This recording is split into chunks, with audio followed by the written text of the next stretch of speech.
ಈ ಸಾಮಾಜಿಕ ಹೋರಾಟಗಾರರು ಎಲ್ಲಾ ಪ್ರಕರಣದಲ್ಲೂ ಮೂಗು ತೋರಿಸ್ತಾರೆ ಅಂತ. ಇವರು ಪಬ್ಲಿಸಿಟಿ ಶೋಕಿ ಹೋರಾಟಗಾರ ಅಂತ ಇವ್ರಿಗೆ ಹೆಸರಿಡೋಣ. ಸಾಕ್ಷಿಗಳಿದೆ. ಇಷ್ಟಕ್ಕೂ ನನ್ನ ವಿರುದ್ಧ ಇದ್ದಿದ್ದ ಸಾಕ್ಷಿನಲ್ಲಿ ಅವನ್ ಏನ್ ಎತ್ಕೊಂಡ್ ಬಂದಿದ್ದ ಗೊತ್ತಾ? ಜಾಳ್ತಂತ್ರದಲ್ಲಿ ಓಪನ್ ಆಗಿರೋ ನನ್ನ ಇನ್ಸ್ಟಾಗ್ರಾಮ್ ಫೋಟೋಸ್. ಟ್ರೋಲ್ ಆಗಿದ್ದು ಜಾಸ್ತಿ ನಿಮ್ಮ ಮದುವೆ ವಿಚಾರ. ನಾನು ನನ್ನ ಗಂಡ ಡೇಟಿಂಗ್ ಅಲ್ಲಿ ಇರೋದು, ಒಂದೇ ಮನೆಯಲ್ಲಿ ಲಿವ್ ಇನ್ ರಿಲೇಶನ್ಶಿಪ್ ಅಲ್ಲಿ ಇರೋದು 2006 ಇಂದ. ಬೆಳೆಯೋರು ಬೆಳೆದು ತೋರಿಸ್ತೀವಿ ನಾವು.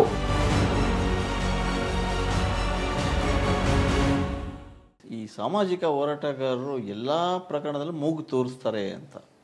ಯಾಕೆ ಅದನ್ನು ಖಯಾಲಿನ ಏನು ಅಂತ? ನನ್ನ ಹತ್ರ ಪ್ರೂಫ್ ಇದೆ, ಸಾಕ್ಷಿಗಳಿದೆ. ಸಾಮಾಜಿಕ ಹೋರಾಟಗಾರ ಅಂತ ಎಲ್ಲಾ ಸಾಮಾಜಿಕ ಹೋರಾಟಗಾರರ ಹೆಸರು ನಾವು ಹಾಳು ಮಾಡಬಾರ್ದು.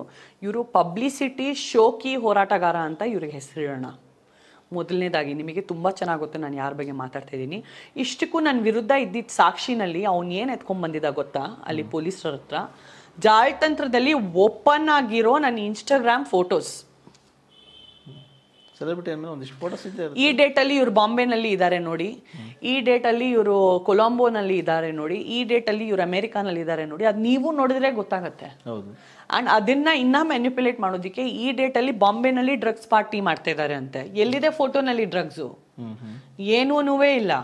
ಒಂದಿಷ್ಟು ಸಿಗರೇಟು ಕೈಯಲ್ಲಿ ಇಲ್ಲ, ಒಂದು ಬಿಯರ್ ಬಾಟ್ಲು ಇಲ್ಲ. ನೋಡಿದೀರಾ? ನನ್ನನ್ನು ನೋಡಿದ್ರೆ ನಾನು ಯಾವಾಗಲೂ ಯೋಗ ಕೇಂದ್ರ ಇಟ್ಕೊಂಡು ಯೋಗ ಮಾಡೋದು, ಯೋಗ ಬಗ್ಗೆ ಒಂದಷ್ಟು ಕೋವಿಡ್ ಮುಂಚೆ ಒಂದಷ್ಟು ಒಟ್ಟಿಸೆ ಕಾಳಜಿ ಬೆಳೆಸೋದು ಜನರಲ್ಲಿ, ಯೋಗ ಮಾಡಿ ಅಂತ. ಅದಿಲ್ಲದೆ ನನ್ನ ಸಿನಿಮಾ ಮಾಡೋದು, ನಾನು ಈ ಸಿನಿಮಾ ಮಾಡ್ತಾ ಇದ್ದೀನಿ, ಇನ್ನು ಅದು ಮಾಡ್ತಾ ಇದ್ದೀನಿ, ಪವನ್ ಕಲ್ಯಾಣ್ ಸರ್ ಜೊತೆ ವರ್ಕ್ ಮಾಡ್ತಾ ಇದ್ದೀನಿ, ಅಥವಾ ಪ್ರಭಾಸ್ ಜೊತೆ ವರ್ಕ್ ಮಾಡ್ತಾ ಇದ್ದೀನಿ, ಮೋಹನ್ ಲಾಲ್ ಸರ್ ಜೊತೆ ವರ್ಕ್ ಮಾಡ್ತಾ ಇದ್ದೀನಿ, ಮಮ್ಮೂಟಿ ಸರ್ ಜೊತೆ ವರ್ಕ್ ಮಾಡ್ತಾ ಇದ್ದೀನಿ ಅಂತಾನೆ ನಾನು ಪದೇ ಪದೇ ಹೆಡ್ಲೈನ್ಸಲ್ಲಿ ಬಂದಿರೋದು.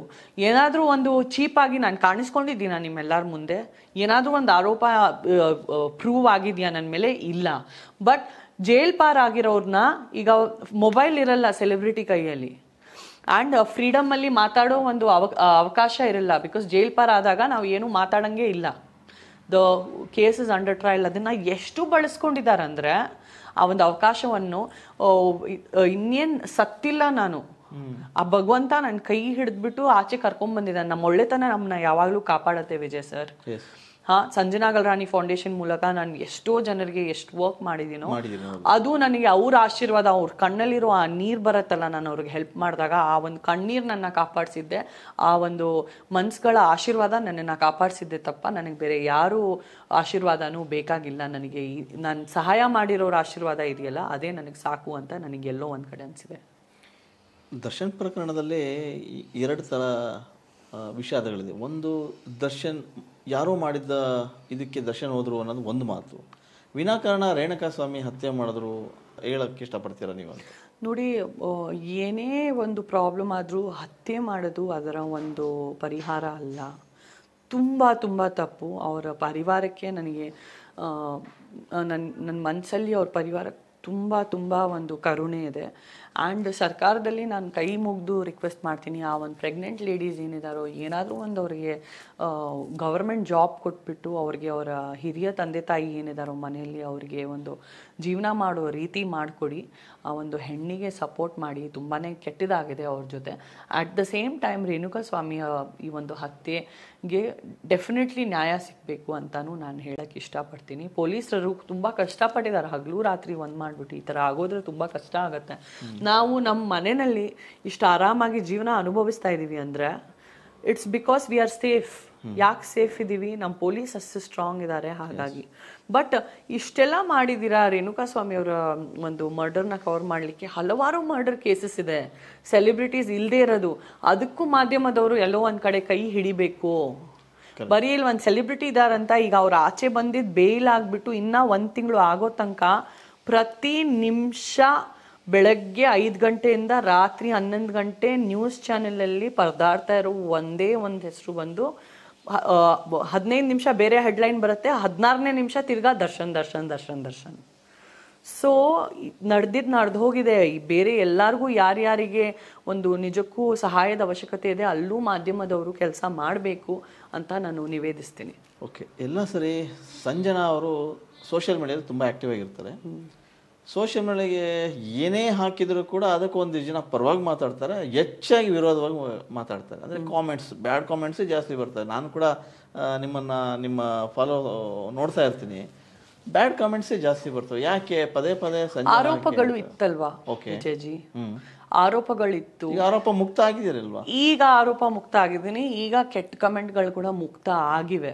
ಒಂದು ಲೆವೆಲ್ ಅಷ್ಟು 85% ಇದ್ದಷ್ಟು ಕೆಟ್ಟ ಕಮೆಂಟ್ಗಳು ಮುಕ್ತಾಯ ಆಗಿದೆ.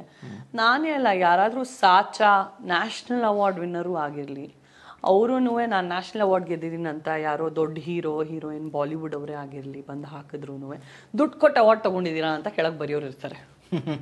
ಹೌದು. ಈ ಸೋಷಿಯಲ್ ಮೀಡಿಯಾ ಬಂದು ಆ ಕಮೆಂಟ್ ಸೆಕ್ಷನ್ ಬಂದು ಒಂದು ಕೆಟ್ಟು ಗಟ್ರ ತರ ಆಗೋಗಿದೆ. ಕೆಟ್ಟ ಯೋಚನೆಗಳೇ ಜಾಸ್ತಿ ಅಲ್ಲಿ, ಕೆಟ್ಟ ಯೋಚನೆಗಳೇ ಜಾಸ್ತಿ. ಅಂಡ್ ಕೆಲಸ ಇಲ್ದಿರೋರೇ ಕಮೆಂಟ್ ಮಾಡ್ತಾರೆ. ನಿಮ್ಮಂತವ್ರು ಟಕ ಟಕ ಟಕ ಅಂತ ನೋಡ್ಬಿಟ್ಟು ಮುಗಿಸ್ತೀವಿ. ನಾನು ಕಮೆಂಟ್ ಮಾಡ್ತೀನ, ನಾನು ಮಾಡೋದೇ ನೀವ್ ಮಾಡ್ತೀರಾ, ಮಾಡೋದೇ ಇಲ್ಲ. Because we don't have the time. ಎಷ್ಟು ಬೇಕಾರ್ ಕುತ್ಕೊಂಡಿರ್ತಾರೆ ಈ ಟ್ರೋಲರ್ಸು ಅಂತ ನನಗೆ ಆಶ್ಚರ್ಯ ಆಗುತ್ತೆ. ಅಂದ್ರೆ ನೀವು ನಿಮ್ಮ ಸೆಲ್ಫ್ ಗ್ರೋತ್ ಮೇಲೆ ಫೋಕಸ್ ಮಾಡಿ. ಜೀವನ ಹೊರಟೋಗತ್ತೆ ಬೇರೆಯವ್ರನ್ನ ಟ್ರೋಲ್ ಮಾಡ್ತಾ ನೀವಲ್ಲೇ ಎದ್ದು ಬಿಡ್ತೀರಾ. ಅವ್ರು ಬೆಳೆದ್ ಬಿಡ್ತಾರೆ. ನೀವು ಕೆಟ್ಟದಾದ್ರೂ ಮಾತಾಡಿ, ಒಳ್ಳೇದಾದ್ರೂ ಮಾತಾಡಿ, ಬೆಳೆಯೋರು ಬೆಳೆದು ತೋರಿಸ್ತೀವಿ ನಾವು. ನಮಗೆ ಏನು ಎಫೆಕ್ಟ್ ಆಗಲ್ಲ.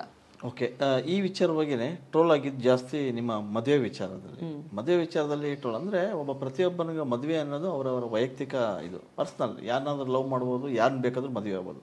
ಸೊ ಸಂಜನಾ ಒಬ್ಬ ಮುಸ್ಲಿಂ ಇವ್ರನ್ನ ಮದುವೆ ಆದರೂ ಅನ್ನೋ ಕಾರಣಕ್ಕೆ ಸಾಕಷ್ಟು ಟ್ರೋಲಿಗೆ ಒಳಪಡ್ತೀರಾ. ಒಂದಿಷ್ಟು ವಿರೋಧವಾಗಿ ಕಾಮೆಂಟ್ಸ್ ಬರುತ್ತೆ. ಇದು ಲವ್ ಜಿಹಾದ ಅನ್ನೋ ಪ್ರಶ್ನೆ ಬರ್ತದೆ. ಯಾಕೆ ಅವರನ್ನೇ ಕನ್ವರ್ಟ್ ಮಾಡಬಾರ್ದಾಗಿತ್ತು ಹಿಂದೂಗೆ ಅನ್ನೋ ಥರದ್ದು ಬಂತು ಪ್ರಶ್ನೆ. ಸೊ ಇದು ಸಾರ್ವಜನಿಕವಾಗಿ ಬಂದಿದ್ದಕ್ಕೆ ನಾನು ಈ ಪ್ರಶ್ನೆ ಕೇಳ್ತಾ ಇದ್ದೀನಿ. ಯಾಕಂದ್ರೆ ನಾನು ಕೇಳಬಾರ್ದು ಆ್ಯಕ್ಚುಲಿ. ಅದು ನಿಮ್ಮ ಅಭಿಪ್ರಾಯ, ನಿಮ್ಮ ವೈಯಕ್ತಿಕ ವಿಚಾರ. ತುಂಬ ಆಸೆ ಇದೆ ಜನರಿಗೆ. ಮುಂದಿನ ದಿನಗಳಲ್ಲಿ ನಾನು ನನ್ನ ಗಂಡನಿಗೆ ಟೆಂಪಲ್ಗೂ ಕರ್ಕೊಂಡು ಹೋಗ್ತೀನಿ ಬಿಡಿ. ನನಗೆ ಕರ್ಕೊಂಡು ಹೋಗಿ ಅವ್ರು ನನಗೆ ತಿರುಪತಿನೂ ಕರ್ಕೊಂಡು ಹೋಗಿದ್ದಾರೆ. ಅವಾಗ ಇನ್ಸ್ಟಾಗ್ರಾಮ್ ಎಲ್ಲ ಇದ್ದಿಲ್ಲ. ನಾನು ನನ್ನ ಗಂಡ ಡೇಟಿಂಗ್ ಅಲ್ಲಿ ಇರೋದು, ಒಂದೇ ಮನೆಯಲ್ಲಿ ಲಿವ್ ಇನ್ ರಿಲೇಶನ್ಶಿಪ್ ಅಲ್ಲಿ ಇರೋದು 2006 ಇಂದ. ನಿಮಗೆಲ್ಲರಿಗೂ ನಾನು ಹೇಳಿಲ್ಲ, ಅದು ದೊಡ್ಡ ಸುದ್ದಿ ಆಗೋಗ್ತಾ ಇತ್ತು. ಮದುವೆ ಇಲ್ಲದೆ ಲಿವ್ ಇನ್ ಅಂತ ಅದೊಂದು ಇನ್ನೊಂದ್ ಕಡೆ ಹೋಗ್ತಾ ಇತ್ತು. ಯೂರಿಯನ್ ಅಮೆರಿಕಾನ ಇಂಡಿಯಾನ ಅಂತ ಇನ್ನೊಂದು ಹೊರಟೋಗ್ತಾ ಇತ್ತು. ಬಟ್ ಈಗ ಮದುವೆ ಆದ್ಮೇಲೆ ನಾನು ಹೇಳ್ಕೊಳ್ಳೋದಕ್ಕೆ ಈಗ ಯಾರು ಕ್ವಶನ್ ಮಾಡಲ್ಲ. ಅದಕ್ಕೊಂದು ಸಮಯ ಇದೆ ಡಿಕ್ಲೇರ್ ಮಾಡೋಕ್ಕೆ. ಸೊ ನನಗೆ ಆ ಥರ ನಾನು ಅವ್ರಿಗೆ ಕೇಳೂ ಇಲ್ಲ. ಬಟ್ ನಾನು ಕೇಳಿದ್ರೆ ತಿರ್ಗಾ ದೇವಸ್ಥಾನಕ್ಕೆ ಹೋಗ್ಬಿಟ್ಟು ಅದ್ರ ಪೋಸ್ಟು ಹಾಕ್ತೀನಿ. ಅವರೇ ನನ್ನ ಕೈ ಹಿಡಿದು ಕರ್ಕೊಂಡು ಹೋಗ್ತಾರೆ. ಅದು ಎಲ್ಲರಿಗೂ ಸಮಾಧಾನ ಆಗುತ್ತೆ ಬಹುಶಃ. ಈ ವಿಚಾರದಾಗೆ ನಿಮ್ಮ ಇಬ್ಬರು ಕುಟುಂಬದ ನಡುವೆ ಹೆಂಗೆ ರಿಯಾಕ್ಟ್ ಮಾಡಿದ್ರು ಅಂತ? ಏನು ರಿಯಾಕ್ಟ್ ಆಗಿಲ್ಲ. ಈಗ ಯಾವ್ದಾದ್ರು ಒಂದು ಸಂಪ್ರದಾಯನಲ್ಲಿ ಮದುವೆ ಆಗ್ಬೇಕಿತ್ತು. ಓಕೆ, ಸೊ ಹಾಗಾಗಿ ಅವ್ರ ಸಂಪ್ರದಾಯ ಅಂತ ಡಿಸೈಡ್ ಆಯ್ತು. ಐ ಟೋಲ್ಡ್ ಸರಿಪ್ಪ. ನನಗೆ ಏನಂದ್ರೆ ನನ್ನ ಲವ್ ತುಂಬಾ ತುಂಬಾ ತುಂಬಾ ವಿಶಾಲವಾದ, ತುಂಬಾ ಡೀಪ್ ಲವ್, ಟ್ರೂ ಲವ್. ನನಗೆ ಒಂದು ಸಿಗ್ನೇಚರ್ ಹಾಕ್ಬಿಟ್ಟು ನಾನು ಮುಸ್ಲಿಂ ಆಗೋಗ್ತೀನಿ ಅಂದ್ರೆ ನಾನು ಹಿಂದೂಗಳ ಅಗೇನ್ಸ್ಟ್ ಆಗ್ತೀನಿ ಅಂತ ನಾನು ಲೈಫಲ್ಲೂ ಕನ್ಸಲ್ಲೂ ಅನ್ಕೊಂಡಿರ್ಲಿಲ್ಲ. ಈ ರೀತಿ ತಗೊಳ್ತಾರೆ ಜನ ಅಂತ. ನನಗೆ ಓಕೆ, ಯಾವುದೋ ಒಂದು ಪರಂಪರೆನಲ್ಲಿ ನಾವು ಮದುವೆ ಆಗಬೇಕು, ರಿಜಿಸ್ಟರ್ ಆಗಬೇಕು. ಸೊ ಸರಿ, ನಾನೇ ಆಗ್ತೀನಿ ಬಿಡಿ. ಆ್ಯಂಡ್ ನನಗೆ ಅವರಂದ್ರೆ ಅಷ್ಟು ಗೌರವ. ಅವ್ರು ಬಂದು ವೈದ್ಯರು, ಡಾಕ್ಟರ್ಸು, ಜನಸೇವೆನಲ್ಲಿರ್ತಾರೆ. Vascular surgeon, one of the most famous surgeons in ನಮ್ಮ ಸೌತ್ ಇಂಡಿಯಾ. ಅವ್ರಿಗೆ ದುಬೈಯಿಂದ ಅಥವಾ ಫಾರಿನ್ ಕಂಟ್ರೀಸಿಂದಾನೇ ಎಲ್ಲ ಮುಸ್ಲಿಂ ಪೇಷಂಟ್ಸ್ ಹುಡ್ಕೊಂಬರ್ತಾರೆ. ಇವ್ರ ವ್ಯಾಸ್ಕ್ಯುಲರ್ ಸರ್ಜನ್, ಇವ್ರ ರಿಸಲ್ಟ್ ತುಂಬ ಚೆನ್ನಾಗಿದೆ ಅಂತ. ದೇವರವ್ರ ಕೈನಲ್ಲೇ ಭಗವಂತ ಕೂತಿದ್ದಾನೆ.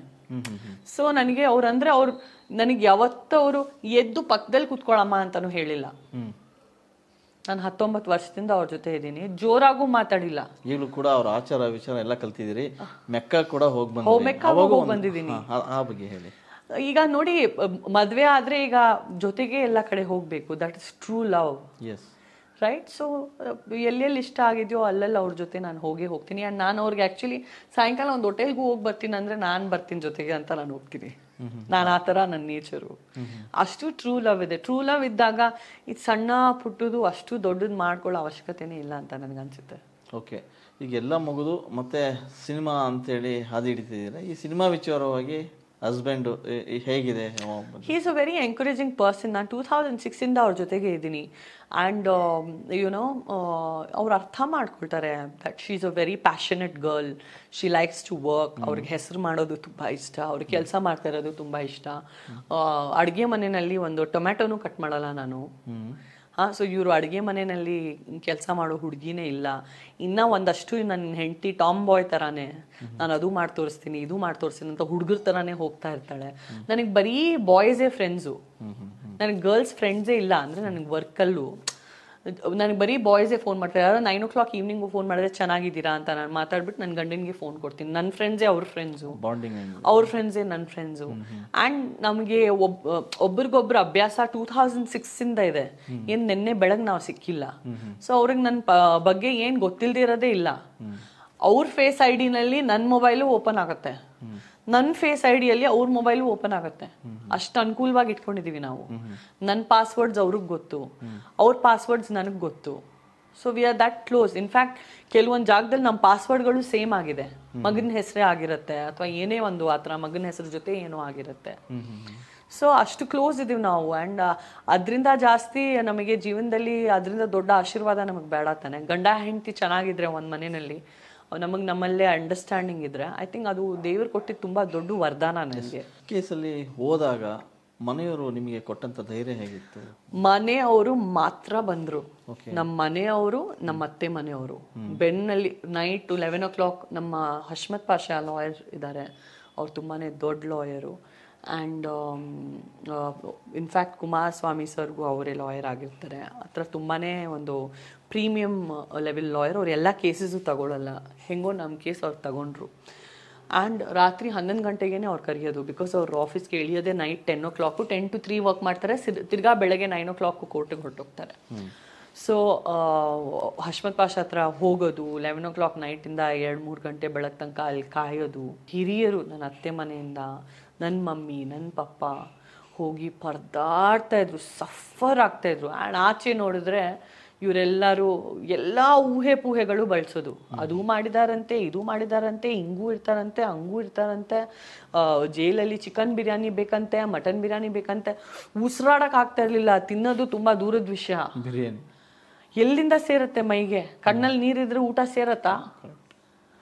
ಏನು ಹೇಳಿಲ್ಲ, ಏನು ಹೇಳಿದ್ರು ಅದು ಬಿಟ್ಬಿಡಿ.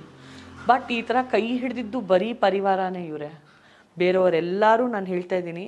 ಈಗ ಒಳ್ಳೆ ಟೈಮಲ್ಲಿ ಸಂಜನಾರವರೇ ನಮ್ಮ ಮನೆಗೆ ಬನ್ನಿ, ನಮ್ಮ ಫಂಕ್ಷನ್ಗೆ ಬನ್ನಿ ಅಂತೆಲ್ಲ ತುಂಬ ಜನ ಫೋನ್ ಮಾಡ್ತಾ ಇದ್ದಾರೆ. ಬಿಕಾಸ್ ಕೇಸ್ ಎಲ್ಲ ಹೊರಟೋಯ್ತು. ಕೆಟ್ಟ ಸಮಯದಲ್ಲಿ ನೀವು ನನ್ನ ಜೊತೆ ಇಲ್ಲ ಅಂದರೆ ಒಳ್ಳೆ ಸಮಯದಲ್ಲಿ ನನ್ನ ಒಂದು ಒಳ್ಳೆಯ ಹೆಸರು ಬಳಸ್ಕೊಳ್ಳೋದಕ್ಕೆ ನಾನು ಯಾಕೆ ನಿಮ್ಮನ್ನು ಪ್ರೋತ್ಸಾಹಿಸಬೇಕು? ಅದೇ ಆ ಕ್ಷಣ ಸಮಾಜ ಜನ ನಿಮ್ಮನ್ನು ನೋಡೋಂಥ ರೀತಿ ಚೇಂಜ್ ಆಯಿತು. ಏನು ಅನಿಸ್ತು ಅಂತ ಅವಾಗ? ಇಲ್ಲ, ತುಂಬ ಕ್ರೂರ ಇದೆ ಇವರೇ ಪ್ರಪಂಚ ಅನ್ನೋದು. ಇದು ಕಲಿಯುಗ.